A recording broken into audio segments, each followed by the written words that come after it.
The weekly movie review. Give it up for the one and only Rocco Safume. Thank you very much, Howie. Figured that this is Labor Day weekend. I figured I'd close this off with this particular film that came out. This movie's called We Are Your Friends. It is directed by Max Joseph, and it stars Zac Efron. In the film, Cole Carter is a 22-year-old struggling DJ determined to make it big in the house music scene and become a producer. He's taken under the wing of an older DJ, James Reed, played by Wes Bentley. However, things become complicated when Cole starts developing a relationship with James's girlfriend, Sophie, played by Emily Ratajkowski. Basically, the thing about this movie is that a lot of this, if this sounds familiar to a lot of people, it's because a lot of this is taken from the John Travolta movie Saturday Night Fever back in 1977. And we all know that movie is probably one of the best dramas of the 1970s and one of the best dramas of probably the last 35 years or so.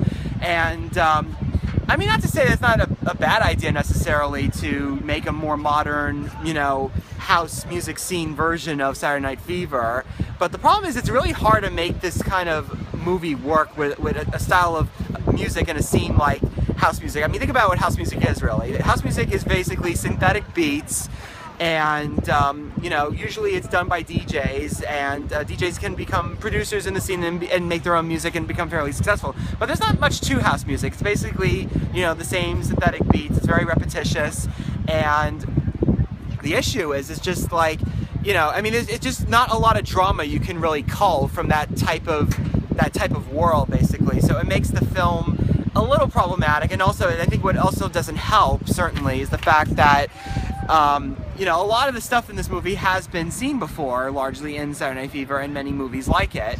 So there's not a lot of new ground that's really broken here beyond the typical, you know, thing with Saturday Night Fever and all that kind of stuff. So basically, you know, it's just, the problem is that just the movie just doesn't really gel well. I mean, it has a good cast. Zac Efron's very good. He's, you know, a good star of the show. But the only problem is that just the movie just has not held well in terms of the fact that, you know, I mean, they're trying to take this music and make this music work in terms of as a, you know, a modern form of, you know, of drama as Saturday Night Live. So, I mean, Saturday Night Fever. So basically, it's not a terrible movie. You could probably rent it. It's probably a decent movie, but it's just not really, you know, worth your $12 for the most part. So I give We Are Your Friends 2 out of 5 stars. Thank you very much.